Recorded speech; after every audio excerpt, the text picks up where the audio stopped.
Hello everyone, welcome to the show, The Focus Line.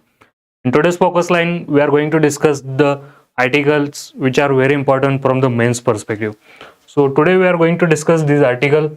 The first article we are going to discuss about the stubble burning, which is important from GS1 as well as GS3 perspective. When it comes to GS1, it is important from the geographical perspective because there are some weather condition or the geography that affects this stubble burning are directly linked to the climate Delhi issue related to Delhi. Previously, UPSC has asked a question in GS1 on this particular issue. Second, when it comes to the GS3, it comes in the environment, that is pollution. So this, from the perspective of GS1 as well as GS2, we are going to discuss this article in holistic way. Second article is about the perspective from GS2, and in GS2 international relation, that is India and its neighbor. We are going to discuss this article from the perspective of the GS2. In GS2, the health and the inequality, where we are going to discuss about the food consumption in India. So what are the issues related to it? What is the issue when it comes to the inequality? All these aspects we are going to discuss here. Next article we are going to discuss again from the GS2 perspective, that in international relation, India and its neighbor. So there is the argument given by the authors where it talks about the normalizing ties with China. What are the pros and cons?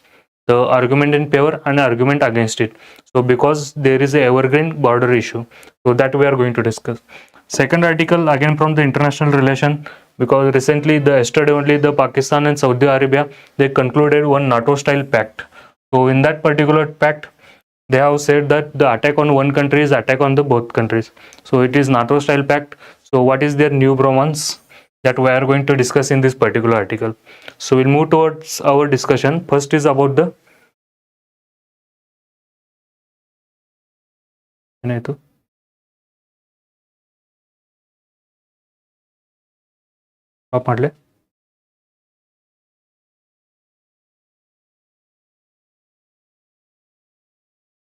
okay.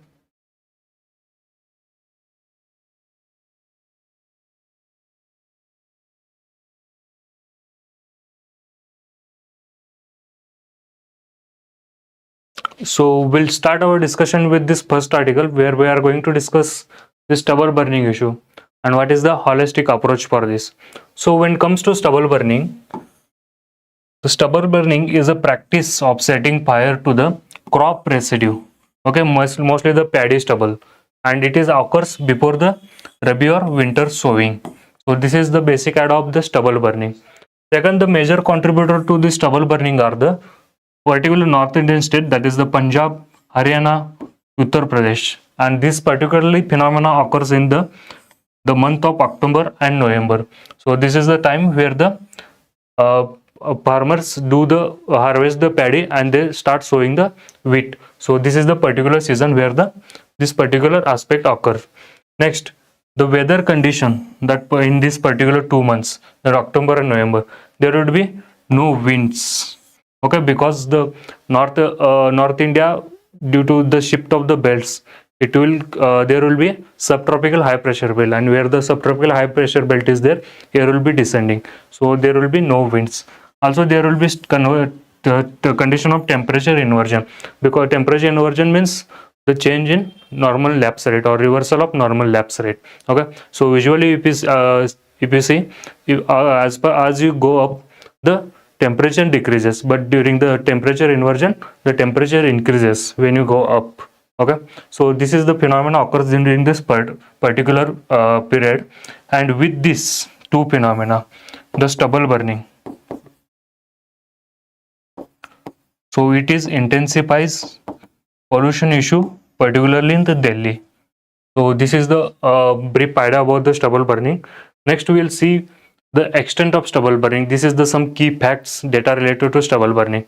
So when it comes to the stubble burning, nearly 20 million tons of paddy residue burnt annually in the Punjab and the Haryana. So 20 million ton, it is a huge number. Second, the health cost that caused because of the stubble burning. According to Lancet study, it is estimated in India that it loses 1.4% of the GDP, and that annually due to pollution related diseases. And the stubble burning is the one of the important contributor to pollution and pollution related diseases. Second, this particular 2 months, October and November, the stubble burning will be on its peak, because this particular month the farmer they harvest the paddy and they start sowing the for the wheat, and they will have the less gap. It's between 10 to 50 20 days. So during that short time they are not able to implement the any alternative way, so they go for stubble burning. And during that period, these two period, it contributes 25 to 30% of the Delhi's PM 2.5 level in the winter. So this is the one more major aspect. And the AQI level, particularly in Delhi, it often crosses 500. So it leads to the create the hazardous level. Okay, it goes to the hazardous level. So these are the issue related to, or the facts related to stubble burning. Okay. Next is about the what are the key concerns that highlighted in the editorial. So it talks about the ineffectiveness of institutional mechanism. So if you are aware about there are the institutional mechanism in 2021. The government has established one institute called Commission for the Management of the pollution in the NCR region. So this particular institute, it is failed to reduce this or tackle this issue, because there is one example when and this happened because of the political pressure. If you are aware about the 2 years back, this particular institute has brought some measures to reduce the pollution in Delhi. So they brought some guideline that the vehicles about the 15 years and 20 years, they are asked to ban that one, but due to political pressure it has not happened. So same thing, this particular institute referred for the stubble burning, but due to the political measures it is not implemented. So there is the ineffectiveness when it comes to institutional mechanism. Second is farmer structural constraint, because in this particular two region, that Punjab and Haryana, many farmers belongs to the lower income groups. And what is the issue happens? If you see the sowing period, that between the period between the paddy harvestment and sowing period, there is only 15 to 20 days gap. Okay, and this 20 days gap, with their low income plus this short gap, they will unable to go for the other alternative measures. So the alternative which are mostly costly, they are unable to tap this other measures, so they go for the stubble burning. So this is the one structural constraint when it comes to the stubble burning. Next, data manipulation and the lack of transparency, because previously the Punjab government says the stubble burning is it reduced, but when the other case studies came, the institute the survey came, actually the stubble burning, the incidence of stubble burnings are increasing. So there is a data manipulation and lack of transparency. Next, the peripheral or structural issue, other structural issue. So if you are aware about the energy and water policy, mostly the energy, the electricity given free to farmer. So due to this one, what the farmers will do due to this electricity subsidy, they will go for this water incentive and high paid crop. Okay, so what is happening here? This particular water intensive high paid crops such as the paddy and wheat, they produce huge amount of stubble, and this is the one reason that the structural issue is here. So there is a misalignment, so that the issue is persisting. Next is about political compulsion, because the farmers is the largest vote bank for any political party, and no one wants to hurt their vote bank. So there is no structural measure or there is no concrete measure taken as of now. So this is the one more issue related to structural issue related to this. Next is about the way forward, the what way forward suggested in this particular editorial. So it talks about the better incentivize. So they ask about the scale of the financial support. Okay, so the farmer can move towards the other crops, or they can reduce the stubble burning. And if they want to reduce, they need to provide direct gas intensive to reduce the stubble burning. Also, it editorial suggests establishment of biomass based power plants and the ethanol blending projects. So whatever the stubble is there, this stubble can be supplied to these plants. Okay, so the effectively there will be win-win situation for both. So it will boost the circular economy. So the waste, the stubbles will not go waste. So energy will be produced, and also the stubble burning issue can be resolved. Next is about the policy alignment. Next suggestion, it talks about the reform the paddy procurement and the MSP policies. Okay, it talks about the linking the stubble this issue, the stubble producing cap. So if some farmers are getting benefits under this issue, then there should be some criteria that the stubble burning, they should not involved in stubble burning. Also, the MSP which focus cereal centric, they can diversify and give the extra MSP for the pulses and the other crops. Okay, so the stubble burning can be reduced. Next, we need to encourage the crop diversification. Mostly they need to move away from this water intensive crop, and which contributes huge in stubble burning. So this need to reduce it here. Next, the suggestion given the need of transparency and data. So because we have seen the previously Punjab government, what they have reported, it was the false reporting. So there need of independent verification on stubble fire incident. Okay, so there is need of third party verification. Also there is need of regional cooperation, because the stubble burning issue particularly, it crisscross borders. The states that involve, that are Punjab, Haryana, Western UP. Okay, so these major states involved here. So there is policy measures government trying to bringing. So it include these all states. So there is need of regional cooperation, the cooperation between the governments of these three major states. Then also there is need of governance reform. How the governance reform will be? Through implementation of the measures, the particularly what measures we have seen in previously. Okay, so the biomass plant establishment, ethanol blending, direct cash benefit. Okay, so this can be implemented properly. Second, the other scheme like the incentive for the equipments. Okay, the happy seeder is there, that need to be need to be escalate. Okay, so the issue can be reduced. So this is about the way forward, and this is about this particular article calling the stubble burning. Next we will move towards the second article, which talks about the equalizing primary food consumption in India. And this particular article is respond to the 2024 Household Consumption Expenditure Survey and the World Bank estimate. These both surveys says that there is sharp decline in poverty in India. So this article, this revisit how to interpret the food consumption as a proxy for the poverty and inequality reduction. So it talks about there is a food, there might be poverty reduction, but when it comes to the other issue, the food consumption and inequality in access, there is a concern. So this particular article talks about these two issues. Okay, so we'll see some data, the key points here.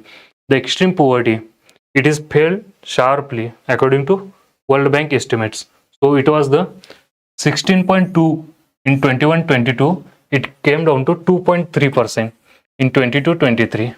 Also the India's per capita pulse availability, because this article mostly it is focusing on the issues related to the food diversification or food basket diversification. So it talks about the per capita pulse availability. So it's about the 55 gram per day in 23 against the ICMR recommendation, which recommended 70 grams in the per day.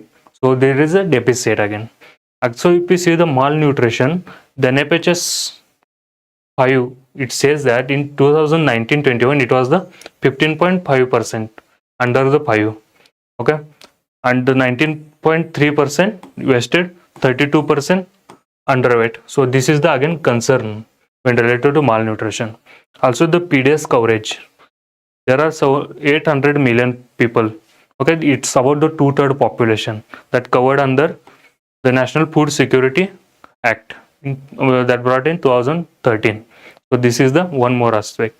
When it comes to cereal consumption, the high in poor household, okay, cereal consumption high in poor household, that leads to the calories sufficiency, okay, but the protein deficiency it's persist, and it's directly linked to the hidden hidden hunger due to protein deficiency. So this is one aspect. The poor household, they are the consuming enough calories, but when it comes to the protein, they are deficit, and it is causing the hidden hunger. So this is the one issue involved here. Okay.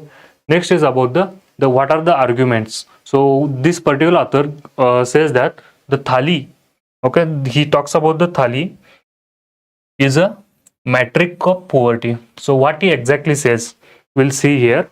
So he talks about the first, he argues against the traditional method. So traditional poverty, it is estimated on use of, based on use of calories intake. Okay, so this author, he talks against this particular aspect. So he talks about, he argues for the thali.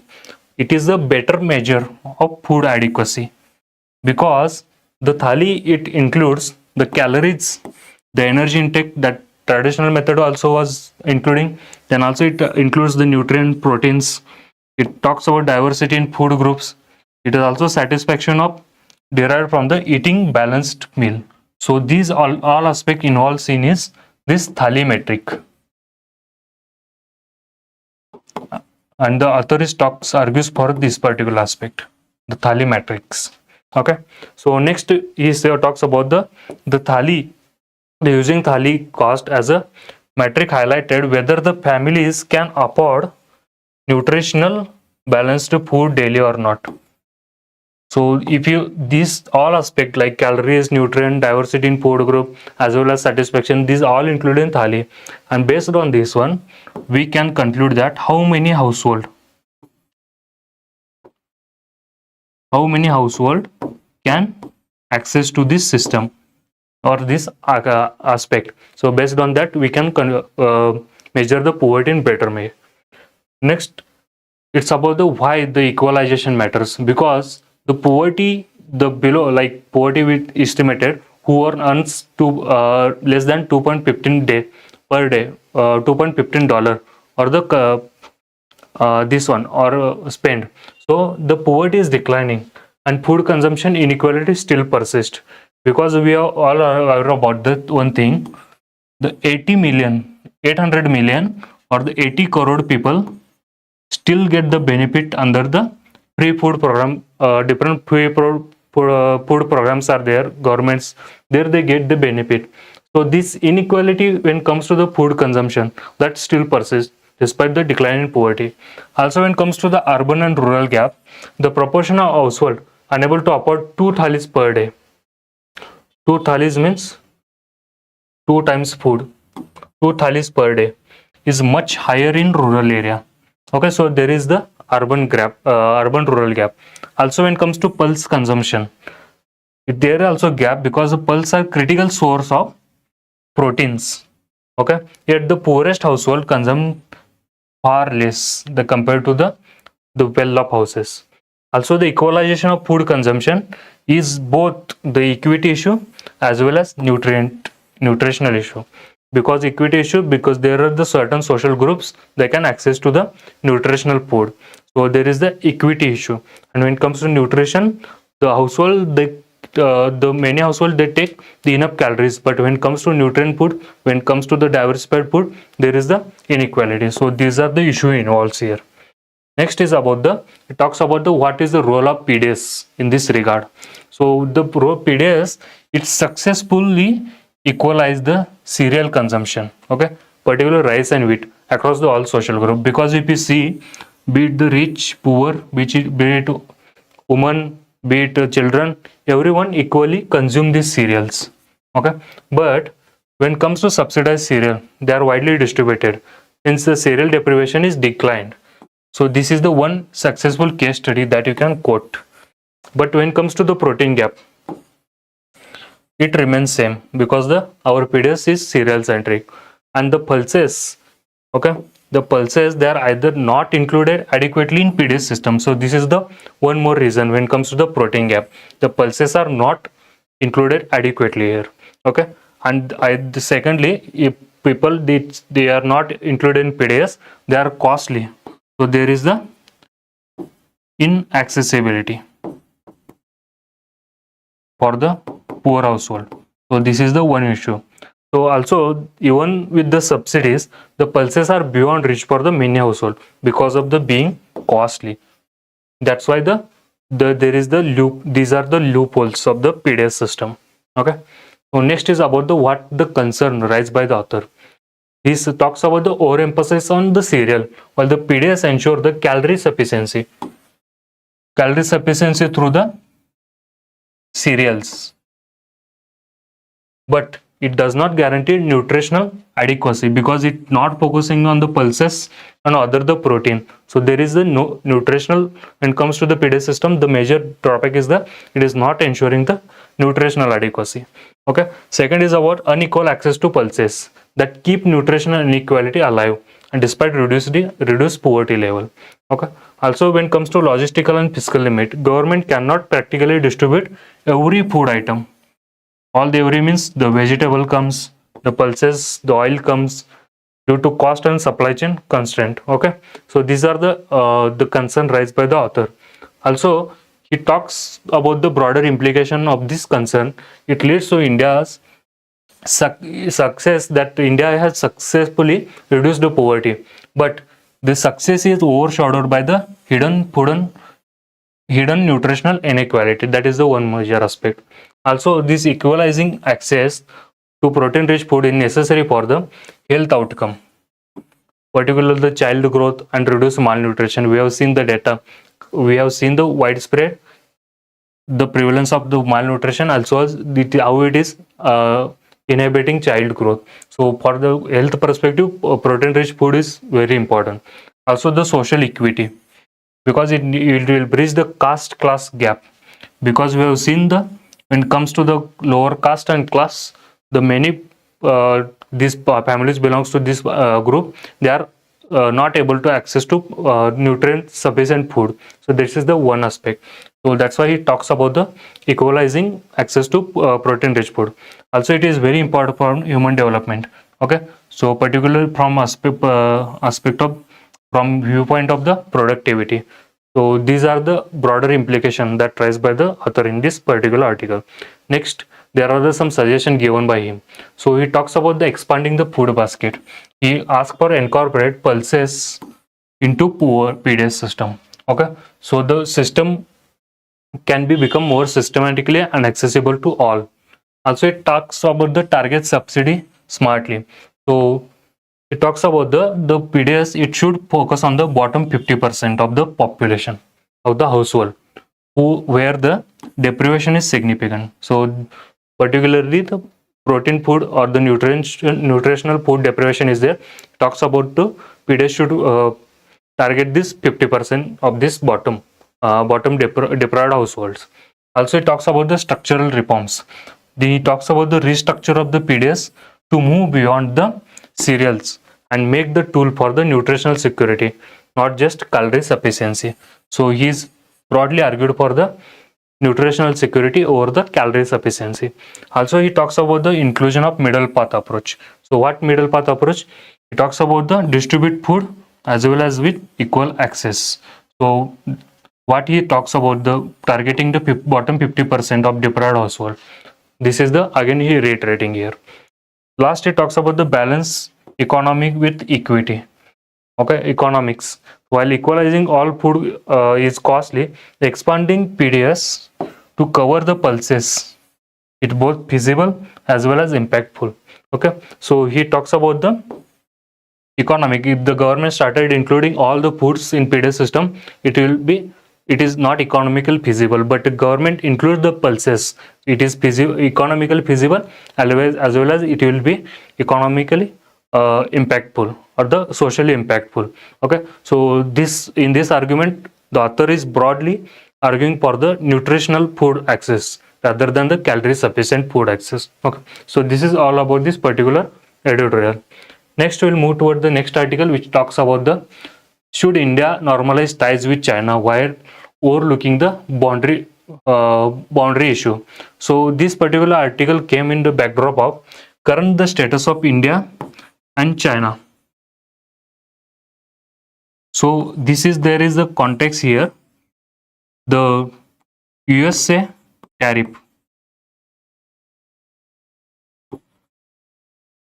So if you see the before US tariff, what was the condition before? So there was the China and India. They were confronting on all the aspects, be it economically and on the territorial dispute. But when the US imposed the tariff, that time India broke away from the USA. It started sidelining itself because of the unilateral US tariff, as well as India being the key partner of US's Indo-Pacific policy as well as the global policy against the China. But USA has imposed the tariff on India. So that time what India started after US tariff, so there was the India started normalizing trade with or the ties with China, and this came to the various aspects from the SCO.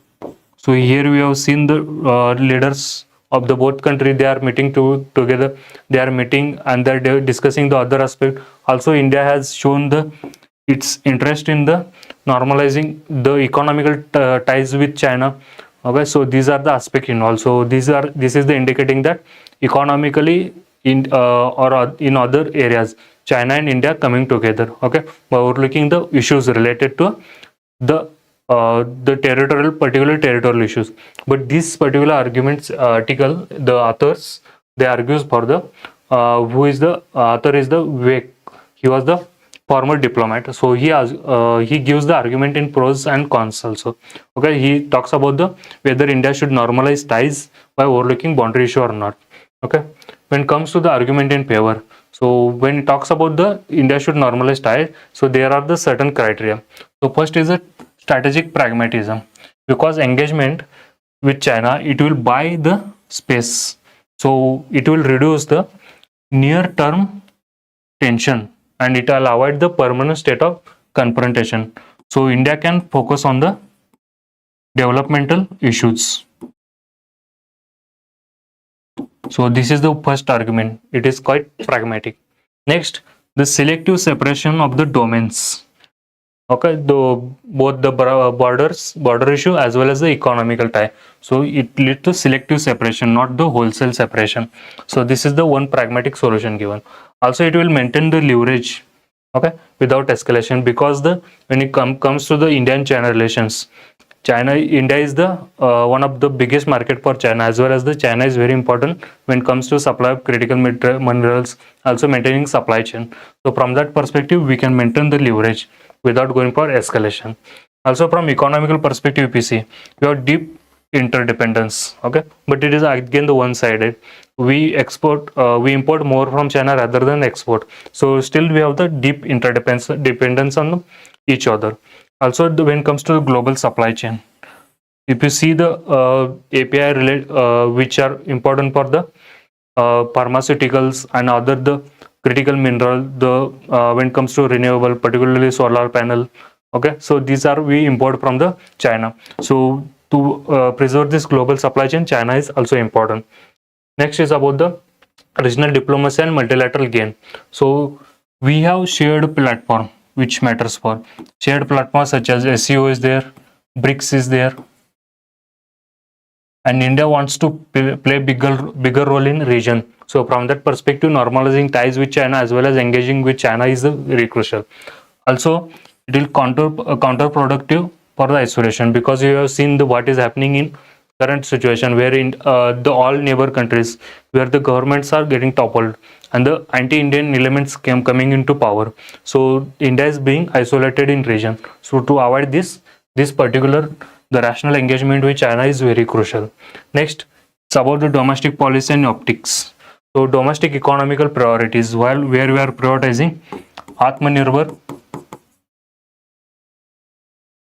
Bharat. So when it comes to the Atmanirbhar Bharat, to maintain our domestic or build our domestic capacity, we need immunity from the external escalation. So this is the considering this one, we can we can normalize ties with China. Also, it will avoid the escalation trap. How the escalation trap? Because we are fighting China on various front. So if you're starting normalizing ties now, then it will avoid the future escalation with China, and the particularly trapping India herself into escalation that can be reduced. Also, the realistic views that author gives, he talks about the coexistence is possible, because before this also India has actively promoted its strategic autonomy as well as when multi-alignment. So from that perspective, it talks about the this coexistence is possible. Next, there are some concern that if you overlook the border issue. So what are the concerns? The security and credibility of deterrence. So it will undermine our deterrence. So if you try to reduce the tension, or the we take the priority by to reduce the border escalation or normalize the tie, it will seen or it will be perceived India as a weak country. So it will undermine our deterrence. So this is the one issue. Also, risk of strategic surprise, mostly in international relation, because if you are really normalizing ties with China, then it will seen as a US, for particularly USA, we can strategically divert from the USA. So this is the one strategic surprise that may occur. Next, domestic legitimacy and political cost. So the public sentiment, political backlash that is there, because during 2020 the escalation happened between India and China. That time we run one campaign called boycott China, and now going and engaging with China, it is against the moral and it is against the public sentiments. Again, it is the political backlash, particularly the image of the ruling party, and it will create the moral hazard. Okay, so just because we were run the campaign to boycott China, and we are now going and engaging with China, so there is the moral turpitude. So this is the issue one in all. Next is about asymmetric and leverage, because we considering the economical dependence, we considering economical ties, but economical dependence is not equal, it is asymmetrical. Because if you see the trade deficit between India and China, it's nearly $100 billion. So there is a one-sided trade relations, so that we can say. So that is the one issue in all.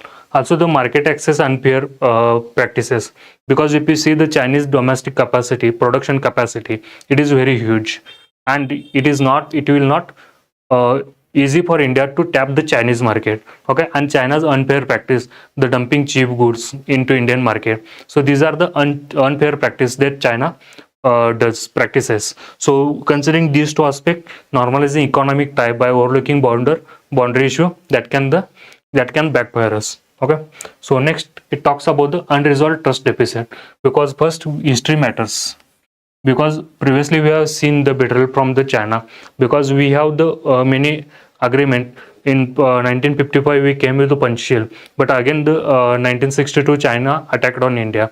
So there are the events where the China has breached our trust.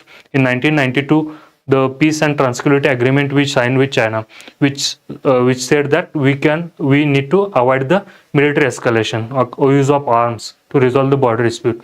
But if you see 2012 only, the China unilaterally they started escalating the border tension. So we should not forget the history what China does. Okay, so this is the one more matter we need to see here. And second is what normalization means. So whether it is selective or wholesale, okay, or if the keeping the border issue aside, when we engage with China, it is feasible or not. So this we need to understand also. Also the strategic signaling and the alliance. It will signal to the third parties. Okay, so particular the US and US led groups are there, which are the against the China. So it will give signal to them, and we can be strategically isolated because of the normalizing ties with China. Okay. Next is about the potential impact on India's regional strategies. Because when it comes to India's regional strategy, there are the many strategies. First is the Mahasagar, where India wants to lead the global south, and China and India is on same group, then definitely the Chinese efforts will undermine the Indian efforts. So this is the one issue involved. And when it comes to the regional strategies, okay, so we have the strategy like neighborhood first and first responder in Indian Ocean region. Then again we have the net security provider. We consider ourselves a net security provider in Indian Ocean region. So these are the strategies. And if you see the interest of the Chinese interest and our interest, that comes in it comes they are the different, because the China, if you neighborhood first policy, if you see, the China is actively courting our neighbors against the India. So this is one issue. When it comes to first responder and the net security provider, we have seen the Chinese aggression in the maritime domain also. So this will also undermine the India strategy. So this is the one more risk involved here. Okay. So next is about the what we need to do. So there are the policy options are there. So how to normalize ties with China? So normalizing ties with China is a pragmatic or practical, but we need to be very cautious. So we need to focus on the middle path. So these are the some recommendation. We need to focus on compartmentalization and conditionality. Okay, so we can resume the economical ties in sector where the strategic risk is low. So this aspect we can consider. Second, the ties economical engagement to the concrete military de-escalation. We should go for the economical engagement, but same time we need to tie this economical engagement with concrete military de-escalation. So there need to be conditionality when it comes to the normalization tie. Next, we need to focus on the competence building. So first priority should be competence building. So we must insist on the verified disengagement. Okay, so whether the China hands over the patrolling post or the it will take back its troop, it will hand over, it will maintain the normalcy on border or not. So this is verification is important. Also need to force China to re-establish pre-2020 patrolling position. So this is the one more aspect we need to focus on. Also need to create the buffer and observational mechanism to check whether the China is actually respecting disengagement or not. So these aspects we need to focus on. Also there is need of strategic heading. So we must diversify the strategic option. We are engaging with China, it doesn't mean that we are moving apart from the other country. We must keep our strategic option open. We must engage with the Quad. We must engage with the I2E2. So our strategic grouping that we need to maintain as well while when we'll go to normalize ties with China. Also we need to strengthen the indigenous defense and infrastructure. We should not be dependent on any country for this aspect, because already we are normalizing ties with China. So it might be US top water defense transfer or technology transfer over there. Okay, so this again there will be chances of backfire there. So we need to maintain the indigenous defense. Okay, we need to build indigenous defense and infrastructure. Also multilateral risk sharing, because we same time engaging with China through the SCO, other BRICS is there. Same time we need to engage with all the other multilateral. Quad is there. Then again European Union is there. So other multilateral groups are very crucial to tackle the Chinese threat. So we need to maintain this multilateral risk sharing provisions. Okay, so here we are need to focus while the normalizing ties with China. Next article is about the Pakistan and Saudi Arabia's new pact. So in this new pact, what they said, the attack on one of us is an attack on the both, and this particular article came in the backdrop of mostly the Israel's increased aggressiveness in the uh, Israel's increased aggressiveness in the West Asia. So this is the background, but it has created threat for the India as well. How it is created threat for India, that we will see what are the strategic geopolitical implication for India. When it comes to the strategic implication, this particular article, strategic implication, we have seen the previously Saudi Arabia positioning itself as a neutral on issue of Jammu and Kashmir. So there we were quite successful to isolate Pakistan in the diplomatic way in geopolitical forum. So this is there will be threat to this neutrality of Saudi Arabia and Jammu Kashmir issue. Second, the strategic implication is about the regional security or the India's role in this particular aspect, India inter-regional security. So this is also will undermine, because the Pakistan is directly will involve with Saudi Arabia with the military logistics support they will provide. So Pakistan might play the larger role in particularly West Asian region. So this is the one more aspect. Second strategic aspect is there, engaging with Saudi Arabia as well as Israel. Okay, because this Saudi Arabia's agreement with Pakistan, this came in backdrop of Israel's attack on the Qatar. So there is the one risk that the USA is no longer the security provided to West Asia. So what we are particularly previously engaging with USA to normalize or the increase our role or play the larger role in West Asian region. So that will now undermine because of the Israel attack on the Qatar, and there will be USA's weakened position. So if we want to position ourselves, then we need to focus on independent diplomacy.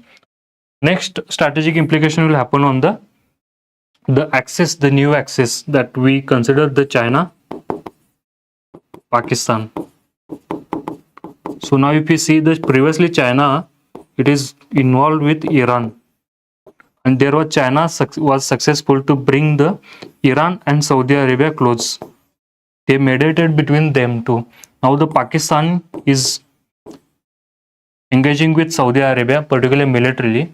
So the importance of China and Pakistan is increased in the West Asian region, and this is the direct threat to the India, because we have not very good ties with either Pakistan or China.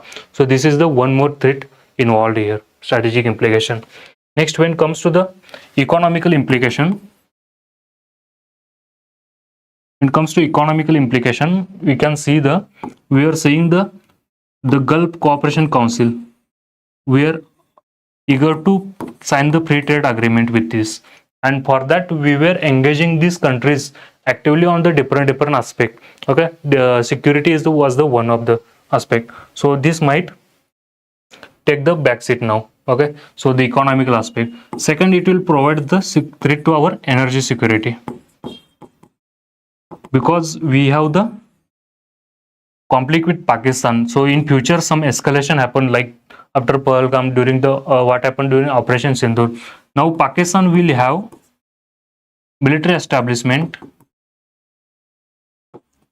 in West Asia, particularly around the area of Persian Gulf, and this Persian Gulf where around the 50% of energy comes, be it crude oil or the gas. So this directly put the threat to our energy security. Next is about the infrastructure, particularly connectivity infrastructure. The most important from the current perspective is the IMEC corridor, where we aim to connect to the Europe directly, and Saudi Arabia is the very crucial because the measure of the IMEC corridor, it will pass through the Saudi Arabia. Previously, due to Israel's strike on the Hamas or the Gaza, it is this IMEC corridor, it is also not materialized yet. But now the current Pakistan's engagement with Saudi Arabia, there might be issue occur with this particular aspect. So currently the issue is in development, where the Ministry of External Affairs said that they are keenly studying the pact. So when the development will comes, when the many articles will come on this issue, that time we will discuss in a holistic way. We'll see what are the opinion of expert, whether it is going to be strategic loss for India or not. So these all aspects we are going to see that time. Okay, so today I'm finishing discussion. Tomorrow I will come where we'll go analyze the editorials that comes in the Hindu as well as the Indian Express. Thank you very much.